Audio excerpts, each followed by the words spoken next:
A successful curl starts with the perfect ice. Did you know curling ice isn't actually smooth? It's covered in tiny bumps called pebbles, designed to help the stone curl as it travels down the sheet. We texture the bottom of the rocks to give it a little bit of abrasiveness, and so that bites into the pebble, and that's what makes the rocks curl. Scott Foster is an ice technician with Curling Canada, and his job is far more important than you might think. When the game's finished, they turn the ice over to us, we scrape it flat, we scrape all the pebble off, get it down to a flat surface again, mop it all up, put our pebble back on, and then we use the same machine that we scraped with to just take a tiny little bit off the top of the pebble to create the surface that allows the rocks to curl. To create that bumpy surface, technicians carefully apply water along the ice using a specialized pebble head. The ones we use have 64 holes in them. There's other sizes as well, but for competition we always use 64 holes. And it's not just the surface that matters. The temperature, that's critical too. So this system is called the eye on the ice. So right now it's showing an ice temperature of 24.2 degrees.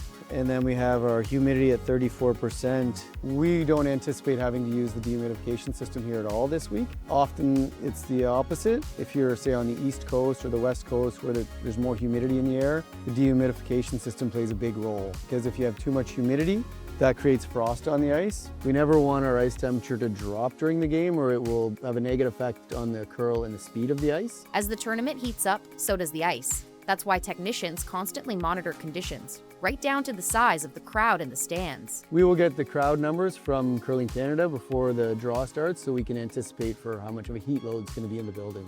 The better the ice is, the more shots the athletes can make. So there's a little bit of pressure on us to provide them with the best possible conditions.